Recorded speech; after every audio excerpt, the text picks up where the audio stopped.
Hello friends, આજે આપણે શિયાળામાં બનતી અડદિયા પાકની રેસીપી જોઈશું. અડદની દાળ, ઘી અને ડ્રાયફ્રૂટ્સથી બનતો આ પાક શિયાળામાં આપણી ઇમ્યુનિટી બૂસ્ટ કરવા માટે મદદ કરે છે. અડદિયું પાક બનાવવા માટે 3 વાડકી અડદની દાળ, 1 વાડકી ચણાની દાળ ચાળીને ઘઘરો લોટ દળી લેશું. માર્કેટમાંથી પણ ઇઝીલી આ લોટ તમે મેળવી શકો છો. સૌ પ્રથમ આપણે લોટનો ધાબો દઈશું. એના માટે લઈશું અડધી વાડકી દૂધ, અડધી વાડકી ઘી. એને બરાબર મિક્સ કરીને ધાબો દઈશું. બરાબર મિક્સ થઈ જાય પછી આપણે આ રીતે ધાબો દઈશું અને એને 15 થી 20 મિનિટ રવા દઈશું. 15 થી 20 મિનિટ પછી લોટને બરાબર સરખો કરી લેશું અને ચાળણીથી પછી ચાળી લેશું.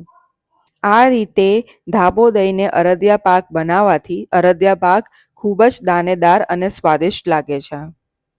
આપણે 1 કિલો લોટનો અડદિયો પાક બનાવીએ છીએ.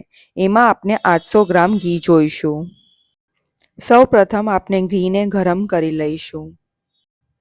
પછી આપણે 50 ગ્રામ જેટલો ગુંદર ફૂલે ત્યાં સુધી એને તળી લેશું. 50 ગ્રામ બદામની કાતરીને પણ ધીમા ગેસે ફ્રાય કરી લેશું.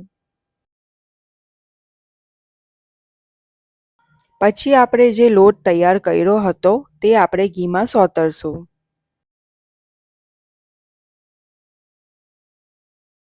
કન્ટિન્યુઅસ હલાવીને આપણે લોટને બરાબર ઘીમાં સાતરી લેશું. લોટમાંથી ઘી છૂટું પડી જાય, થોડો લોટ હલકો થઈ જાય અને થોડો કલર ચેન્જ થઈ જાય ત્યાં સુધી આપણે સાતરશું. પછી આમાં નાખવા આપણે લઈશું બત્રીસું, જે માર્કેટમાં એકદમ ઇઝીલી અવેલેબલ છે. ગુંદરને આપણે દસ્તાથી ક્રશ કરી લેશું.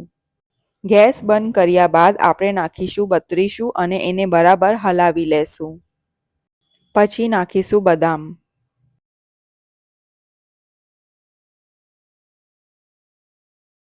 બરાબર હલાવી જાય એના પછી નાખીશું ગુંદર. એને પણ બરાબર મિક્સ કરી લેશું. હવે આપણે 800 ગ્રામ દળેલી ખાંડ લઈને એમાં બરાબર મિક્સ કરી લેશું.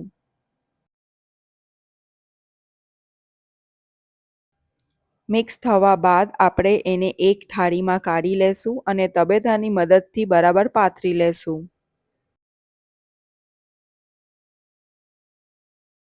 પછી આપણે બદામની કાતરીથી એને સજાવી લેશું.